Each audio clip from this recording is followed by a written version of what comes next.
calculus.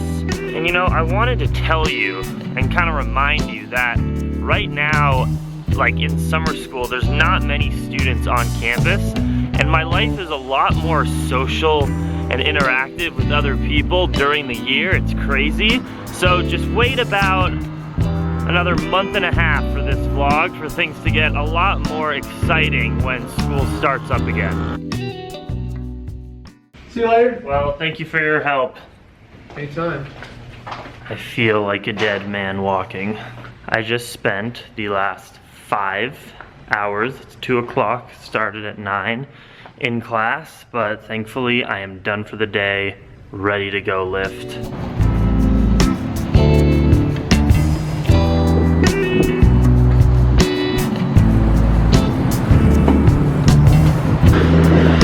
Holy shit! Some tree killing is being done. Wow, that is a big tree on a truck.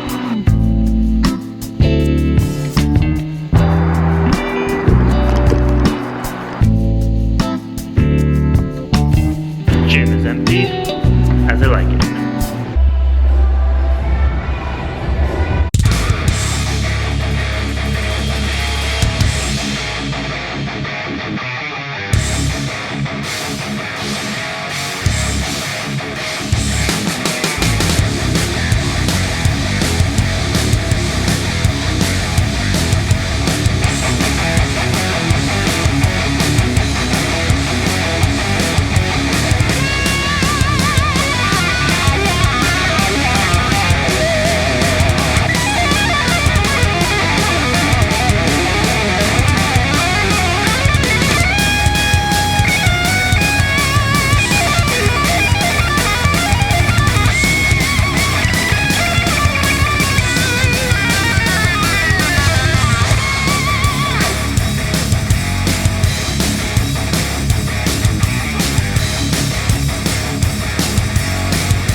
Alright, just finished chest, got that nice pump up in there, and now I'm about to hit cardio.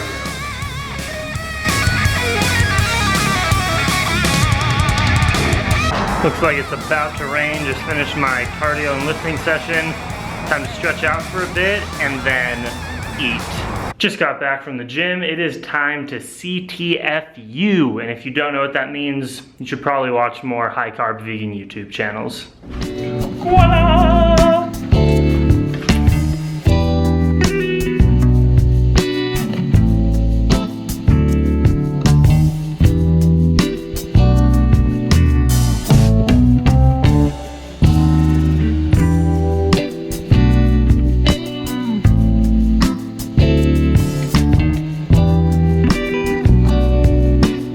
So what you're seeing here is pretty much my post-workout recovery meal. I'll come right back and instantly eat some watermelon because it's hydrating, refreshing.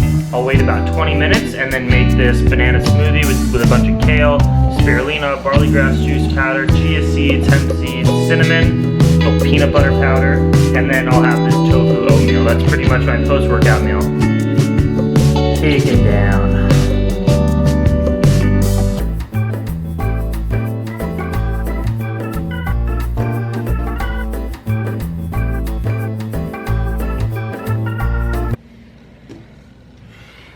Whoa, great. Okay.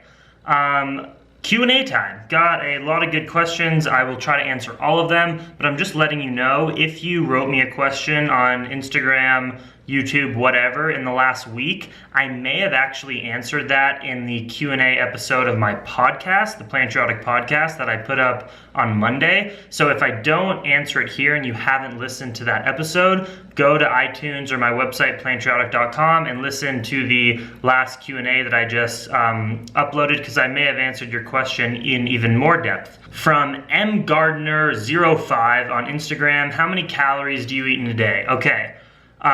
It all depends, and it's always changing. So there's never a static number. It depends on what my fitness goals are. So if I'm looking to build muscle and bulk up, which is inevitably going to come with a little bit of fat gain, I eat 500 calories more than I burn that day. So I know my basal metabolic rate, meaning if I just laid on the floor all day and did nothing, I would burn about 2,000 calories for my size and height as a male. That's just from pumping your blood throughout your body, breathing, all that stuff. So with my workout, let's say, and walking around throughout the day, I burn about 500 calories, then I would need to eat 3,000 calories per day in order to build muscle. Now, right now, I'm in a shredding period, so I'm trying to take out all the fat on my body, and it's working. I'm losing a lot of fat. I've been doing it for about 3 weeks, and right now I'm in a caloric deficit. And I know people are gonna say like, what? You're calorie restricting? Are you crazy? That's so against the high carb movement.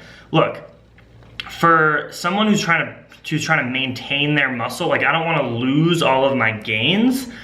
I can't do as much cardio as I think is like a healthy amount, and that a lot of the high carb vegans like Durian Rider, who gets mad at people for calorie restricting, if you think about it, the reason he's stayed at a static weight is because for the amount that he exercises and his basal metabolic rate, he probably eats around the same amount of calories that he burns per day. It's science. You can't get away from that. If you're in a caloric surplus, you're going to gain some weight, and if you're in a caloric deficit, you're going to lose weight. If you eat the exact amount of calories that you burn per day, you're going to maintain. So I hope that answers it, but it all depends on what your goals are.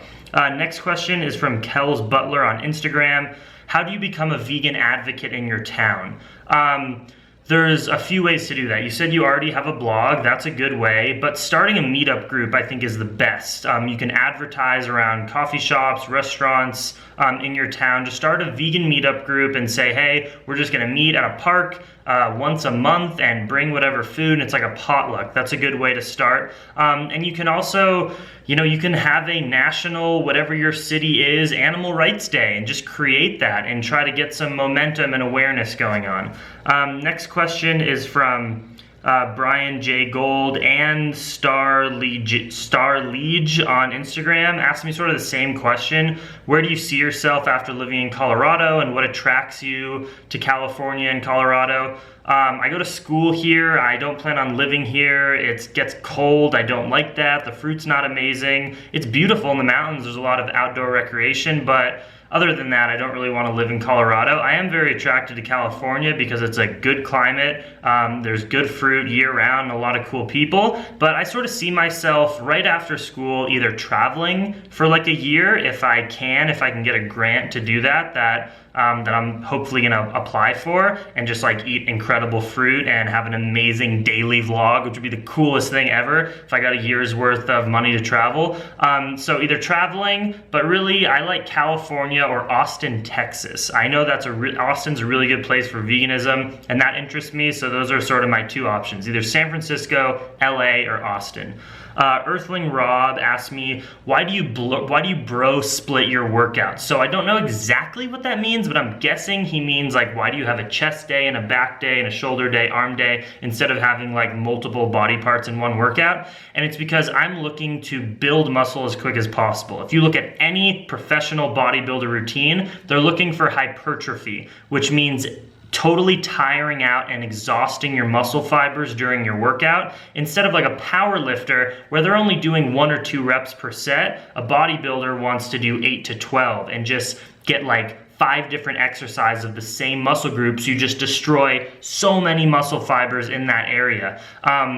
And that's why I bro split. I don't understand how you could possibly build as much muscle as possible if you were working out multiple muscle groups in one workout. You can't tire out a muscle group if you're working 3, or else you'll be in the gym for like 3 hours a day. So that's why I do 1 at a time and totally destroy that muscle. I only hit it once a week and it works. So I have a really important question here from my good cyber pal, Leah Howard.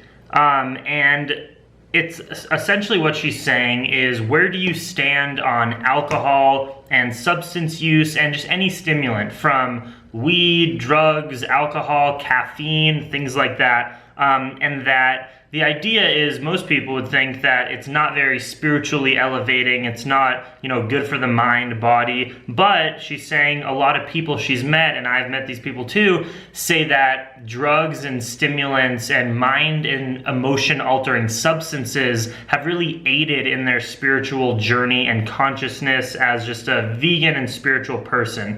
And here's my stance on it. I've had my fair share of drugs and weed and alcohol in my lifetime. Never abusively, but I would say using them consistently when I was a teenager in high school. It truly is different for every single person, but I'd say for 99% of people, it's a great idea if you want to elevate your spiritual consciousness and just feel love for yourself and sort of see the world in a clear, more objective lens to get this stuff out of your lifestyle and diet. Because here's my experience with smoking weed. I just felt dull and out of myself, and I was never motivated to do anything. It was just a way for me to tap out of the reality and say, oh, I can just be a hungry consumer kind of person without trying to work towards any major goal. And I see so many kids, students at my school, who use alcohol as an excuse to just not be real about life. To just forget about all these issues.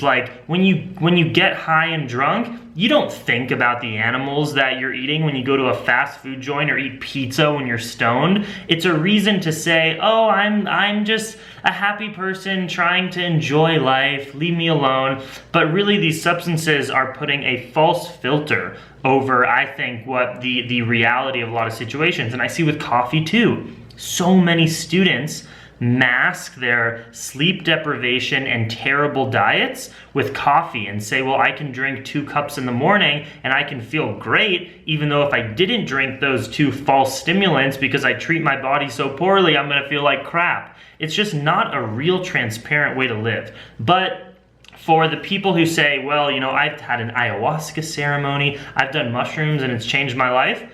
I did mushrooms when I was 18 years old, and I've only done them twice in the past, 4 years, and I can say that I learned something on a mushroom trip about how we should just value how beautiful life and nature is and how we shouldn't judge people. That happened to me during eating magic mushrooms, psychedelic mushrooms, and I hold those principles still, even though I don't continue to take them. There's no right answer to this kind of question, but I think what almost everyone could agree with is some of the low-key reoccurring stimulants like smoking weed, drinking on the weekends, and drinking coffee. No one really benefits from that. I think maybe once or twice a year, every 4 years, every 10 years, taking some mind-altering natural substance like ayahuasca or mushrooms, maybe that could benefit someone spiritually. Totally unnecessary though. I think the best way to a higher level of spiritual consciousness is just repeated things like meditation, eating cleanly, drinking good water, sleeping, just these kind of small things that when you add them up, most people in our society aren't getting that right. And if you actually do those day after day, I think you're gonna reap some spiritual benefits that are far beyond any drug or any potion could possibly give you. This kid, Emilio, who goes to my school, I think he's from Paraguay, we were in a radio journalism class this year, and I was sort of a teacher's pet in that class. I was good because I'm comfortable with audio and recording because of my podcast and YouTube, whatever. And so he is in India right now working over the summer for some NGO farmer group that helps local farmers sell their produce, I guess to fight big agriculture, stuff like that. And he's making a little documentary for this NGO. And I just got an email and he said, Jackson, I really admired your voice and the way you delivered text during the class. Do you mind if I send you this little script I wrote? If you could record it, and you will essentially be the narrator for this movie I'm making for this NGO in India. And I said yes, and I'm about to do it. Most of Jadol's population is tribal and belongs to disadvantaged castes. 73% of them are dependent on agriculture. Migration is one of the main problems in Jadol. Udaipur in India? Hope you like it. Time for dinner. I have a salad and some bean, tofu, collard green delight. Salad time, got a beautiful green leaf lettuce, cucumber, dill, tomato salad. All right, you guys, hope you enjoyed the day. I'm about to fold all of this laundry and go to bed. Thank you for all your questions if you submitted one, and if you want me to answer your question in next week's Q&A, just leave the question in the comment below and I will get to it. Other than that, oh yeah, I've had a lot of friends and people asking me about which vegan dog foods to use. I know people that have had positive experiences and negative experience, so if you have any experience with vegan dog or cat food / transitioning them, please post information for me in the comments below. That would be a lot of help too. Other than that, hope you're powering through your week. See you on Friday. Much love, Dream Extreme.